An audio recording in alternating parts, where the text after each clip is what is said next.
नमस्कार दोस्तों, जय श्री राम। दोस्तों, आज हम एक ऐसे मुद्दे पर बात करने आए हैं जिसका फैसला अभी 2 दिन पहले एनआईए की विशेष अदालत ने फैसला सुनाया है और सभी 7 आरोपियों को बाइज्जत बरी किया है।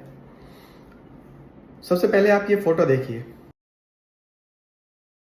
जी हाँ दोस्तों, मैं इसी मालेगांव ब्लास्ट के बारे में आज आपसे बात करने आया हूँ। मालेगांव ब्लास्ट एक ऐसा ब्लास्ट जिसने देश का माहौल बदल दिया और एक नए वाक्य को जन्म दिया, एक नए आतंकवाद को जन्म दिया, भगवा आतंकवाद, और जिसको कभी भी सिद्ध नहीं कर पाए ना कोर्ट, ना वकील, ना उस टाइम के सरकारी तंत्र, और उन सभी लोगों को बाइज्जत बरी कर दिया गया है क्योंकि उन पर गुनाह साबित नहीं हो पाए। दोस्तों, आप सोच सकते हैं कैसे उस टाइम की सरकार काम करती थी, कैसे सरकारी तंत्र काम करता था, कैसे हिंदुओं को इस केस में फंसाया जाता था, कैसे उन पर कार्रवाई की गई, कैसे उन्हें प्रताड़ित किया गया, और फिर उसके बाद कैसे कैसे 17 साल ये केस चला। 17 साल की एक लंबी अवधि के बाद इसका फैसला आता है, और फैसला आता है कि हाँ, जो आरोपी बनाए गए थे वो आरोपी इसमें शामिल नहीं थे। दोस्तों, 29 सितंबर 2008 में एक मुंबई के नासिक जिले के मालेगांव गांव में अंजुमन चौक पड़ता है, जहां पर रमज़ान के महीना था, लास्ट रमज़ान था, नवरात्र शुरू होने वाले थे, और वहाँ पर एक ब्लास्ट होता है और ब्लास्ट में 6 लोग मारे जाते हैं और 100 से ज़्यादा लोग घायल हो जाते हैं। जो 6 लोग मारे जाते हैं उनमें शेख मुश्ताक, शेख रफ़ीक, इरफान और हारून, सैयद और फरीन नाम के युवक शामिल हैं। और अगले दिन 30 सितंबर को आज़ाद नगर थाने में एक एफआईआर दर्ज होती है, और एफआईआर में दर्ज होने के बाद एटीएस को ये मामला सौंप दिया जाता है, मुंबई एटीएस को। मुंबई एटीएस में जांच में लग जाती है, और पहले 23 अक्टूबर को 7 आरोपी बनाए जाते हैं, फिर 14 नवंबर को वो 11 हो जाते हैं, 11 आरोपी, जिसमें साध्वी प्रज्ञा, कर्नल पुरोहित, सुधाकर चतुर्वेदी जी, सुधाकर द्विवेदी जी, असीमानंद जी और समीर कुलकर्णी जी, अजय जी, रमेश जी, 7 लोगों को, उस 7 पहले और 11 बाद में उनको आरोपी बनाया जाता है। और फिर इस पर कार्यवाही चलती है, जांचें चलती हैं, सभी 7 को प्रताड़ित किया जाता है, अमानवीय यातनाएं दी जाती हैं। उसके बाद उनसे जबरन कबूल करवाया जाता है कि हाँ, उन्होंने ये किया है। उसके बाद जांच चलते चलते ये जांच केंद्र सरकार द्वारा 2011 में एनआईए को सौंप दी जाती है। एनआईए जो एक सरकारी एजेंसी है जो केंद्र सरकार के अधीन आती है, वो इसकी जांच शुरू करती है, और जब जांच शुरू करती है तो वो उसमें एक संस्था का नाम भी जोड़ दिया जाता है, अनुभव भारत। अनुभव भारत का नाम पैसा इकट्ठा करना, ऐसे लोगों को इकट्ठा करना जो आतंकवाद फैला सके, जो बम ब्लास्ट कर सके, उसमें उसका नाम शामिल कर दिया जाता है। दोस्तों, मैं एक बात आपको बताना चाहता हूं। इस केस के में एक मुस्लिम इंस्पेक्टर थे जिनको तत्कालीन उनके सीनियर अधिकारियों ने दबाव बनाया था कि वो जाके मोहन भागवत को भी गिरफ्तार करें और इस केस में उनका भी नाम शामिल करें। आप सोच सकते हैं कि एक पुलिस वाला एक बयान देता है कि हाँ, ऐसे ऐसे आप मोहन भागवत जी संघ के आरएसएस के जो चीफ हैं उनको गिरफ्तार कर ले जाए। वो कौन लोग थे जो चाहते थे कि मोहन भागवत जी का नाम इसमें शामिल किया जाए, क्योंकि उस टाइम भी बहुत बार ऐसा वाक्य बोला गया, ऐसे चीजें कही गई, साबित करने की कोशिश की गई कि आरएसएस का भी इसमें बहुत बड़ा हाथ है। और फिर उसके बाद जब उसने मना कर दिया तो उसको उस पर कार्रवाई की गई, उस पुलिस वाले पर। उसने बयान मीडिया के सामने दिया है और कोर्ट में भी ये बयान दिया था, जिसे को शामिल नहीं किया गया था इस केस में। ठीक है, अब हम केस पर आते हैं। मैं उससे पहले मैं आपको उसका एक बयान सुनवाता हूँ, ये सुनिए। मेरे जो इंचार्ज थे मोहन भागवत के बारे में या मेरे तपास के बारे में, वो परमवीर सिंह और उससे भी हायर अथॉरिटी जो थे उनका आदेश था, और उनके आदेश के मुताबिक मेरे को महाराष्ट्र में से 10 कर्मचारी मेरे मदद के लिए दिए गए थे। सर्विस सीक्रेट फंड में से मेरे को पैसा दिया गया था। एटीएस के तरफ से ऑफिशियल मेरे को रिवॉल्वर दिया गया था, और जो भी जाने आने के लिए वारंट जो रहते वो भी दिया गया था। इस तपास के अंदर मैं इंदौर, अजमेर, नागपुर, बेलगांव, गोकाक वगैरह ठिकान जाके मैंने तपास किया। ये तपास करते वक्त उन्होंने जो आदेश दिया था मोहन भागवत जी के बारे में, वरिष्ठ अधिकारी थे वो, मोहन तुम्हारे परमवीर सिंह के अलावा और वरिष्ठ अधिकारी थे। उनका कहना ऐसा था कि पहले जाके मोहन भागवत को मिलके क्या तो उनका डिस्कशन हुआ है, अब तुम जाके उनको उठा के लाओ, ऐसा आदेश था। वो भयानक झूठे जो तब उस एक कंसेप्ट निकल के आया था तब, भगवा आतंकवाद के नाम पे ये तपास चल रहा था। तपास जो करना चाहिए वो नहीं हुआ। भगवा आतंकवाद, हिरवा आतंकवाद, ये था, ये गलत था, झूठ था। और इतने बड़े आदमी को लाने के लिए मेरे पे जवाबदारी डाले थे, तो मेरे झूठ करने की मेरी कैपेसिटी नहीं है। मेरे को धाड़सी बोल के लिए थे उन्होंने, धाड़स से काम करेंगे, ये बहुत टेरर है, अमुक है, ऐसे इससे करे थे। तो मैंने जाके नागपुर में बहुत दिन तक रुका मैं।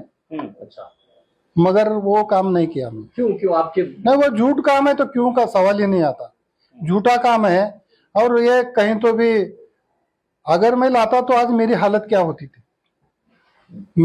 मैं झूठ काम करता तो आज उससे बुरी हालत थी।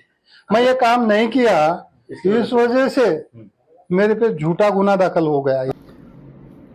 अब आप सुन ही चुके हैं कैसे वो कह रहा है कि मोहन भागवत जी को भी फंसाने का इसमें लोगों का इरादा था। अब हम दोबारा केस पर आते हैं। 27 दिसंबर को एटीएस एक रिपोर्ट पेश करती है और उसमें कहती है कि उसके पास 2 गवाह हैं, जिसमें कि वो कहते हैं कि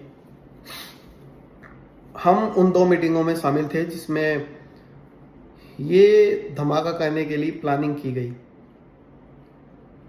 कहाँ, कैसे, कब, क्या सामान कब प्रोवाइड कराया गया, हम उस मीटिंग में शामिल थे। उसके बाद हम उस मीटिंग में नहीं गए।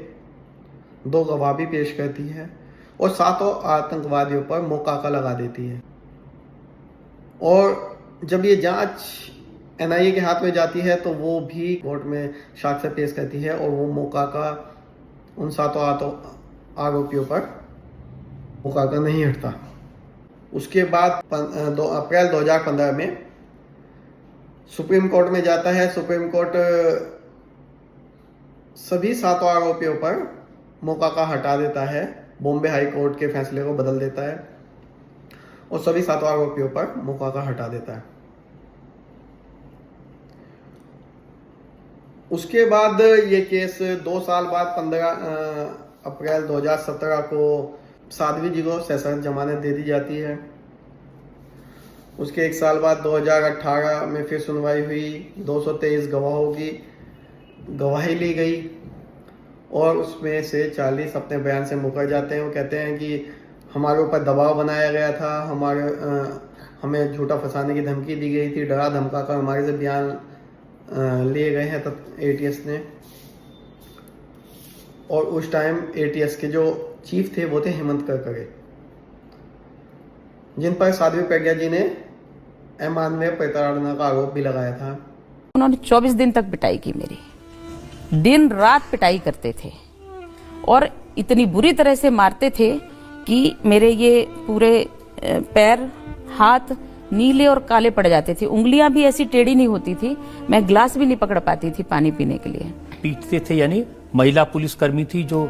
नहीं, महिला पुलिसकर्मी नहीं थी, सभी एटीएस के पुरुष थे, अधिकारी थे और वो पीटते थे। एक मिलके नहीं, एक व्यक्ति नहीं पीटता था, सब इकट्ठा चक्र बना लेते थे और उसमें बीच में मुझे रखते थे और बेल्ट से एक साथ पीटते थे, सोने ही नहीं देते थे, जिससे मानसिक तौर पे एक व्यक्ति कमजोर हो जाता है और दिमाग घूमने लगता है उसका। बिल्कुल नहीं सोने दिया जाता, रात भर पीटते, दिन भर पीटते। और जब वो लोग थक जाते थे तो बैठ के वो हमें गालियां देना शुरू कर देते थे।